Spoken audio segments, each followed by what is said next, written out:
What's going on, people? It's been a long week. 1 week down, 1 week to go until the biggest game of the season. How many times I'm going to say that over the next couple of weeks? I don't know. It is a big game coming up, though, against Norwich. 3 points at stake against a team that are arguably our biggest rivals alongside Sunderland. Now, before I start, just want to say a happy Easter to a couple of viewers, a couple of subscribers on the channel. Big up your chest to Cal Popovich out there in Australia. Big up to James Train and big up to ONC as well. Big up to you as well, man. So thank you for watching, and hopefully I can do you proud in this video as well. Now, as I said before, it's been a long week trying to keep myself busy, seeing what's going on at the club. Couple of things I just want to point out. First things first, the under-21 squad. Apparently Rafa's come in, he says, nah, I don't want the under-21 squad training with the first team squad. Nah. So he's got rid of them, moved them to one side, got them out of the training base, and basically just wants to focus on the first team, which I can't disagree with that. Again, he needs the first team to be there, tunnel vision, focusing on the job at hand. So again, he can't be casting an eye over who's ready to come into the squad. He needs to focus on his 11 and his guys coming off the bench just to make sure that they're in the right frame of mind to do the business on the park. Can't say fairer than that, can you? Again, with the under-21 squad as well, he's actually had a chat with Arden Armstrong and said to him, look, your services ain't needed at the moment. I see what you're doing at Coventry, killing it at the moment. Stay there, learn your trade, come back, be the next Shearer. Got it? Cool. Okay. And then he's also had a word with Ivan Toney as well, and apparently sent him back into Barnsley as well. Similar sort of thing as well. Learn your trade at Barnsley, come back.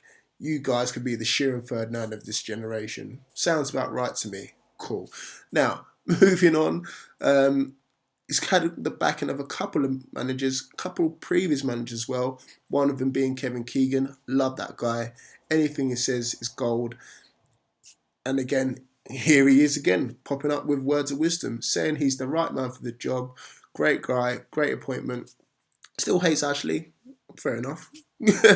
No one really likes him anyway, but again, loves Benitez, loves the backing of him, and hopefully he can do well for the club.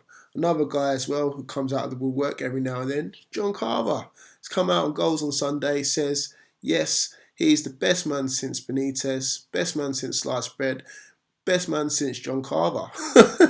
No, he didn't say those last two, but again, I'm surprised he didn't as well. But again, John Carver's come out and said, Goals on Sunday, best man since Bobby Robson, which is a big tribute, seeing as how big Bobby Robson is up here as well.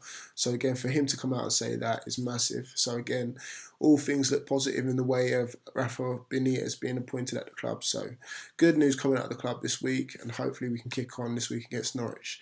Now, moving on to the Norwich game. I was analysing the attacking third. Again, we're still not getting enough goals. I think we've only scored like 27 goals this season, something like that. The main reason why we're down there, basically. Again, we have got a sloppy defence, but again, if we're rubbish going forward, goals win games, blah, blah, blah, blah, blah. Again, we need goals. Now, I'm trying to figure out who is the best player for our attacking midfield position.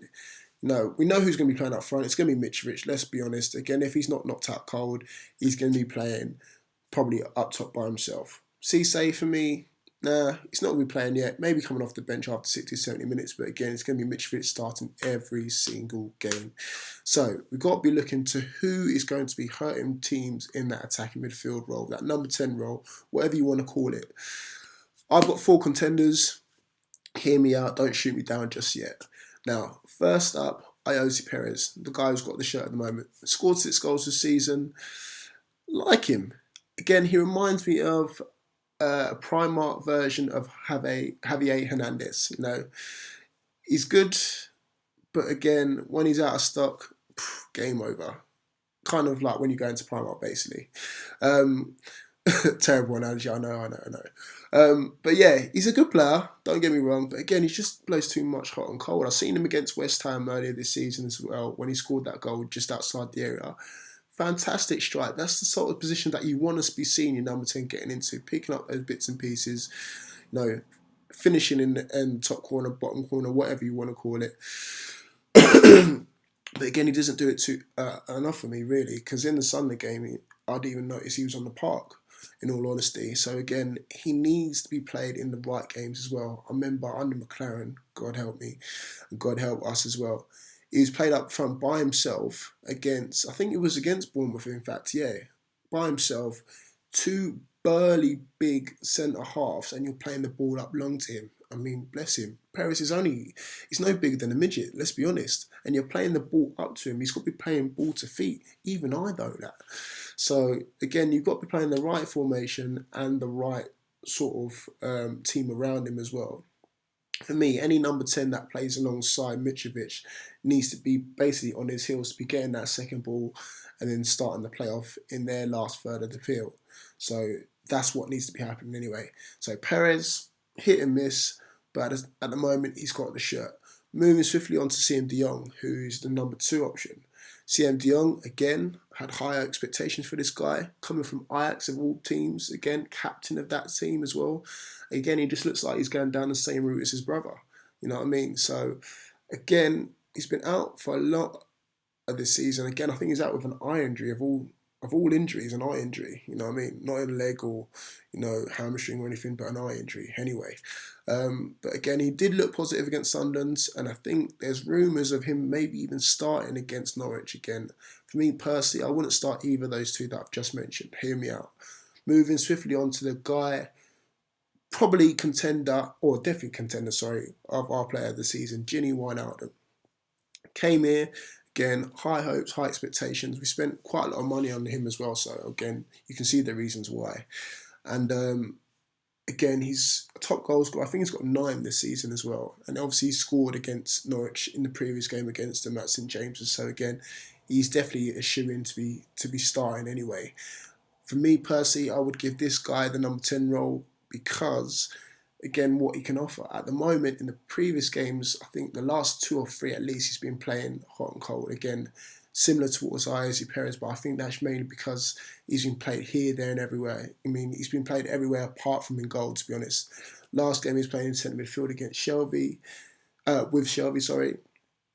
And then again, he popped up on the right and assisted with a goal. So again, the guy can assist from anywhere. But again, I think his best role would be in behind Mitrovic, leaving him to do what he can do creatively. I don't think defensively he's all that. So again, you'd need to play the right players around him, probably deploy Tiote in there with Shelby in there just to kind of as backup just in case we do lose the ball in possession. So again, the right sort of players need to be played around him. Now the 4th player, just in case Wijnaldum doesn't work, hear me out on this one. I know you're probably going to laugh. It's Moussa Sissoko. Now, you're probably thinking, what, Moussa Sissoko? Yes, I'm not the biggest fan of him either. I do slate him quite a lot as well. But again, hear me out on this one. He's not a winger. You can't blame him all the time. I know I want to blame him, and I know you want to blame him too. But again, he's not a winger. He's played wide right a lot of the time. He's played wide left a lot of the time.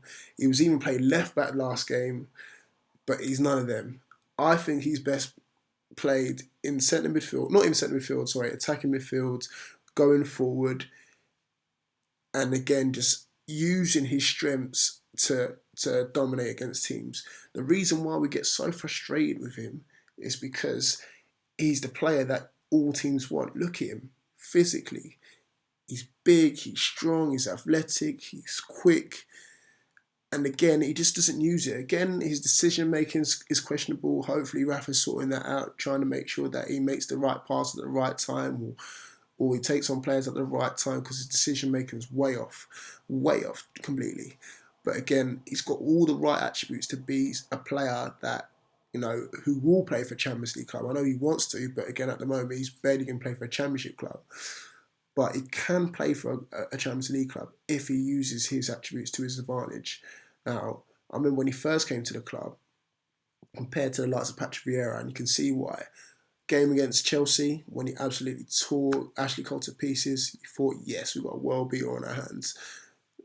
At the moment now, we've got nothing at the moment, nowhere near that.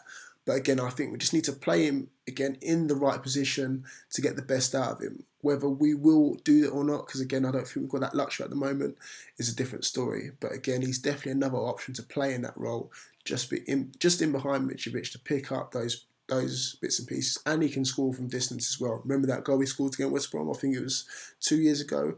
Absolute screamer, absolute screamer. Check it out. Check it out if you don't believe me. So again, those are my 4 options there: Ayoze Perez, CM De Jong, Gini Wijnaldum, who I think should get the shirt, and Moussa Sissoko. I know.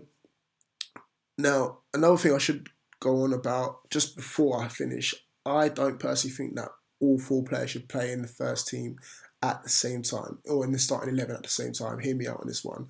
I don't think it's going to work. Now, I know we played against Norwich last game, and we played 3 of these players. We played Musa, I think, wide right, Perez floating on the left, and Gini Wijnaldum actually did play behind Mitrovic, and God forbid, he scored 4 goals.